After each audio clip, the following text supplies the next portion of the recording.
A question that people have been asking and asking: when, oh when will we get the summer seasonal? Let's find out. Hello heroes and villains, welcome to Multiverse. Before we get started, if you hear some strange background noise, it's just that there's some evil rain that started falling and it falls quite a bit. So sadly if you hear some sort of background noise, that's probably it. And one more thing, let us start with a disclaimer. Please note that some details may be subject to change or may not have been included just yet. Before we get started, let's talk a little bit about how things are working. Some of you guys have been asking when we'll get the summer seasonal, and the truth is, I didn't know until last night after Live at 5, after Evil Friday, then I got the information that we would get the summer seasonal next week. So before people start saying that my pants are on fire, I only found out about the summer seasonal last night after Evil Friday. You may notice the summer seasonal is not even on the test server just yet. Sadly, some of you guys seems to think that because I am the mighty multiverse, I have all the information ahead of time. It doesn't work like that. Very often, I find out at the very last minute, and sometimes I even found out the day it is released, same as you guys. It's sad, but that's how it works. So, enough stalling, let's get this party started. So for the summer event, here you can see the event rewards. So the summer event will run from July 1st all the way through July 28th, 2025. Some of the rewards we will have will be the Absolute Aquaman style, there will be some feats, some base items, a new ability called the Atlan Brine Hulk. We'll take a look at that in just a minute. Obviously, as usual, you will have to collect sand dollars and exchange them for seasonal items at the vendor in the House of Legends.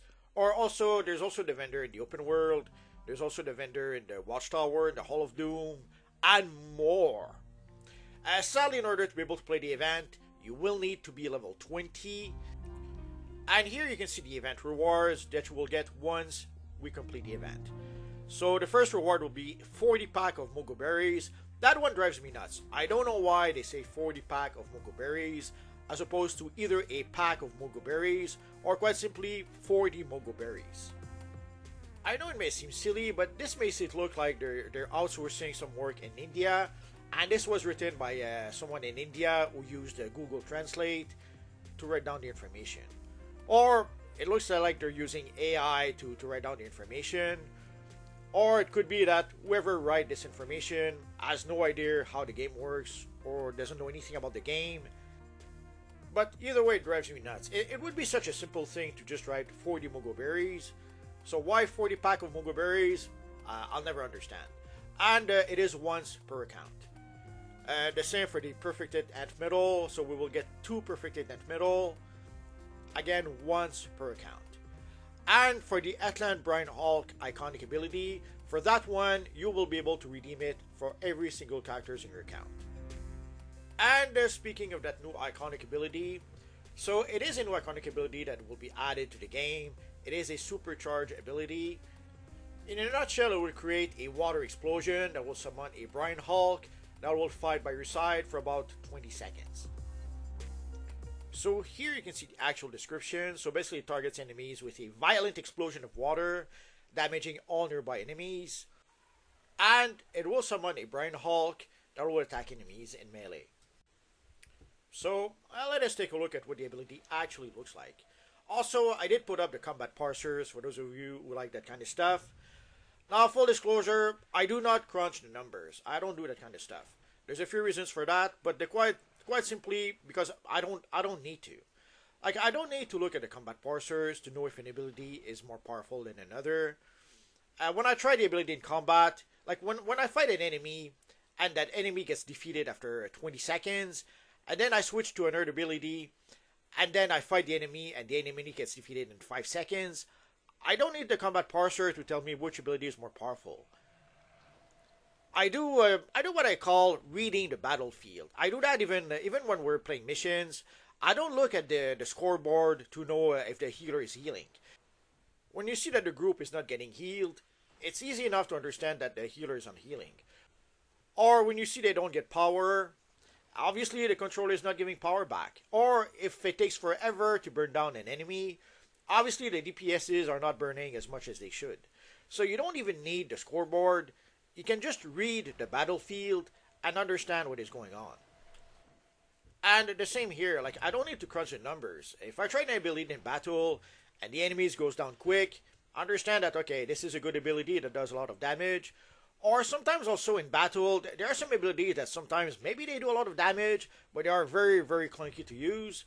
So sometimes I'll use an ability that does a bit less damage, but that is much smoother, much easier to use in battle. And of course, there's more than just damage. Sometimes there's an ability that doesn't do all that much damage, but that is a great crowd control that will stun enemies and stuff like that. So I don't really do scorecards or spreadsheets or stuff like that. I try the ability in battle. If it seems to work fine, I like it. If it doesn't seem to work fine, I just don't use it. And here for the Brian Hawk, you can see it seems to do 2.2, 2.4, 2.7 million damage. So roughly it seems to be about 2.5 million damage. Obviously, if you use a pet build that will give a boost to all your pets, then the Brian Hulk will be much more valuable to you. If you don't really use pets all that much, you might decide that another supercharge would be better for you. The choice is yours. Also, it does have some crushed power interaction, so that would be good for a water player character.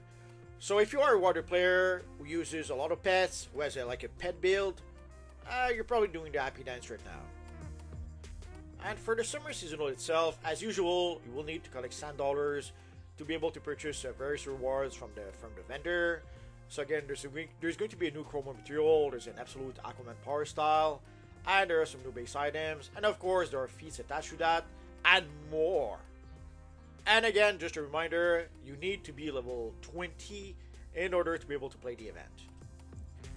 So for the feats, there are 4 new feats: Claw in Order, Absolute Fincredible, Aquatic Aristocracy, and Deep Sea View. For the new vendor items, there's a style called the Absolute Aquaman style. So there's a shoulder style, there's a chest style, and there is a pair of gloves. There's also the Undersea Monarch Chroma Pack. So again, it's a Chroma Pack with 3 different materials. And there are 3 new base items. So the 3 base items are Ocean View, there's a floor window, a landscape frame, and a standing window. We'll take a look at those in just a minute. So here you can see what the Aquaman style looks like, but even better yet, the devs were kind enough to actually give us the styles on the test server, so we can actually show you the actual style. Also, some of you guys were asking, will we get an absolute DLC in DC Universe Online? I don't think we will get an absolute DLC. We already know the DLCs we will get for the next year, but it would seem that they've decided to give us some absolute styles. So obviously they started with their most popular character, with the absolute Batman style, but here we have the absolute Aquaman style. So there's no reason not to think that if we're lucky, we might get the absolute Superman style, the absolute Wonder Woman style, and more. I guess we're gonna have to wait and see for that. And here we have a new chroma material that will be added to the game. So it's an official Aquaman material, which makes sense seeing how this is the summer seasonal, the seasonal of Aquaman. And there's some nice textures built into the style. There's some like scaly textures built into it. So here, if we take a look at the Undersea Monarch Chroma 1, I kind of like the green and orange color channel with the fish scale texture. So here you can see Chroma 2. So here you can see the third color channel is a weird yellow color channel. I'm not too crazy about that one. And Chroma 3.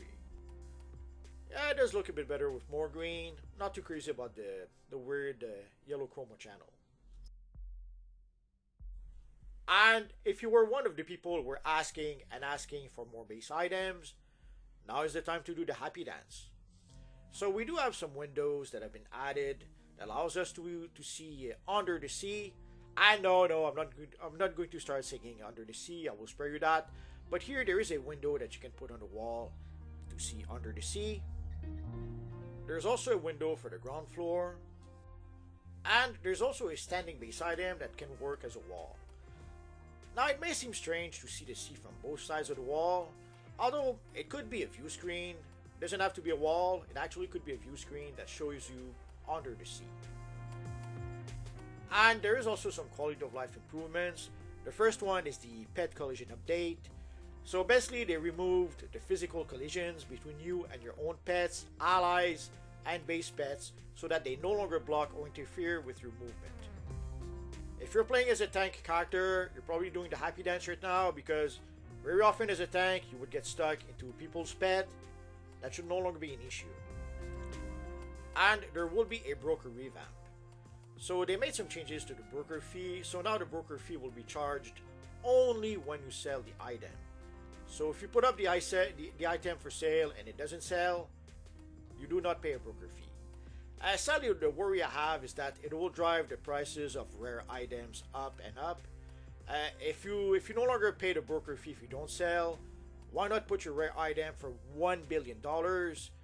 So even if it doesn't sell, doesn't matter, you can just put it back and never pay the broker fee until it actually does sell. So sadly, I do worry that this will drive the prices of rare items up. I guess we're going to have to wait and see for that. There will also be some longer listings. So basically, the duration has been extended from 2 days to 14 days.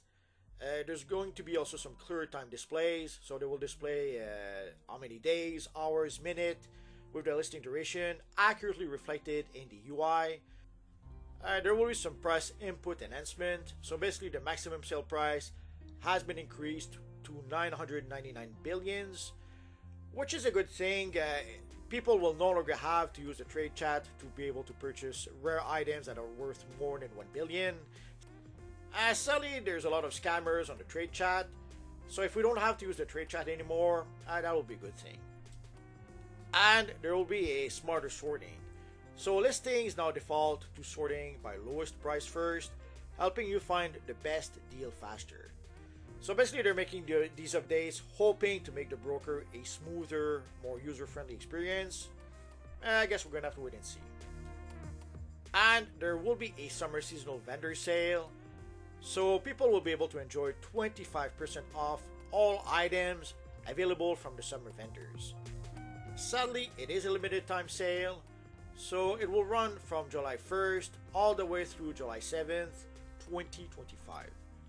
And last but not least, there will also be a marketplace sale from July 1st to July 14th. So you will be able to enjoy 30% off all marketplace items. So if you were waiting for a marketplace sale, or if you were waiting for the summer seasonal, now is the time to do the happy dance.